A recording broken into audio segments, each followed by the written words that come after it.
Až ďaleko nemusíme ísť, ale dobre. Dneska sme nie až taký dobrý. Minule sme sa prechválili moc.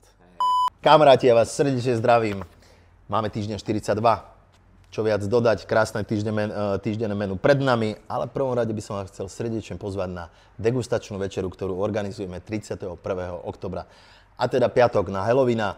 Budem variť ja 5-chodové menu, jesenné chute, už sa veľmi na to teším, máme krásne spolupráce s farmami, takže viacej info tu. A poďme na menu.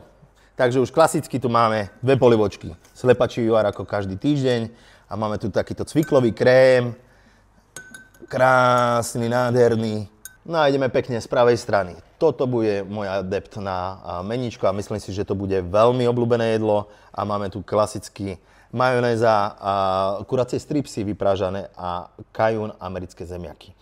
Krásne to jedlo, klasické naše cestoviny, kanestríny. Teraz sme si to spravili, sme sa pozreli trošku smerom do Grécka a teda máme caciky na teplo, teplá omačka, caciky, špenát, nakladaná repa a feta sír, trošku zeleného bylinného oleja.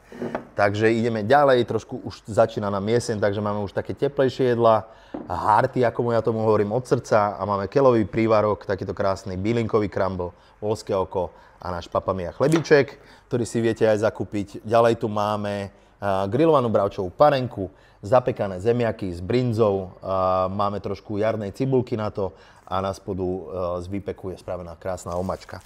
Ďalej máme telacie na hubách, dusené s krémovou tarhoňou, nakladaná cibulka, trošku byliniek a samozrejme nám nemôže chýbať niečo sladké a to je tentokrát zapekané palacinky. Vrátili sme sa do detstva, to mi mamina robievala a mala som ich veľmi rád. Čokoládová taká espuma s pomarančom a škoricový crumble.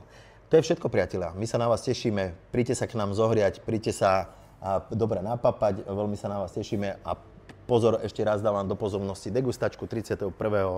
na Halloweena. Polovica lístkov je fuč, takže kto chce, nech sa páči, ponáhľajte sa. Zdravím vás. Krásny týždeň.